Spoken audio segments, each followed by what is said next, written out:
வணக்கம். வாழ்க வளமுடன், வாழ்க வையகம். இன்றைக்கி சிவகங்கை சேனல் என்ன பார்க்க போகிறோன்னா, மட்டன் எலும்பு குழம்பு தாங்க பார்க்க போகிறோம்.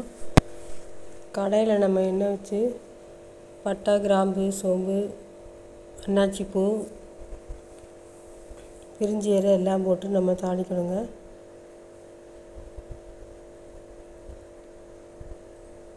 அதுக்கப்புறம் வெங்காயம், சின்ன வெங்காயம் நம்ம அரைச்சி வச்சுருக்கோம். 1-2 அரைச்சி வச்சதை எடுத்து நல்லா எண்ணெயில் போட்டு வதக்கணும். அதுக்கப்புறம் இஞ்சி பூண்டு அதையும் எண்ணெயில் போட்டு நல்லா வதக்கணும். குக்கரில் நம்ம எலும்பு வேக வச்சுருக்கோம்.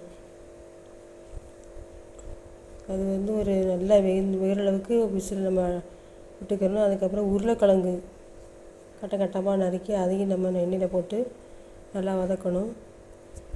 அதுக்கப்புறம் தக்காளி, பச்சை மிளகா, கருவேப்பிலை இது எல்லாமே போட்டு நல்லா வதக்கணும். அதோட உப்பு, தக்காளி அளவுக்காக உப்பு நம்ம சேர்த்துக்கிறோம்.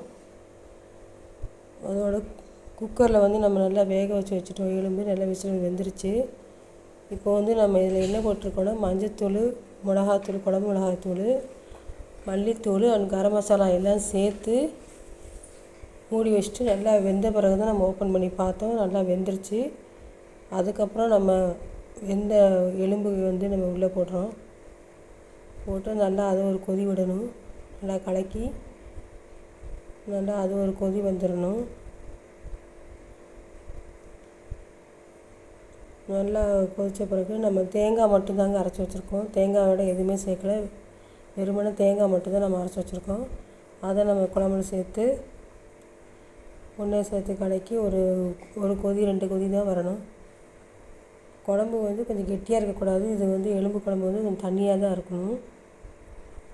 இந்த உருளைக்கிழங்கு போடும்போது நம்ம கத்திரிக்காயையும் நறுக்கி போட்டு வதக்கி நம்ம வைக்கலாம். இப்போ குழம்பு நல்லாவே கொதிச்சிருச்சு.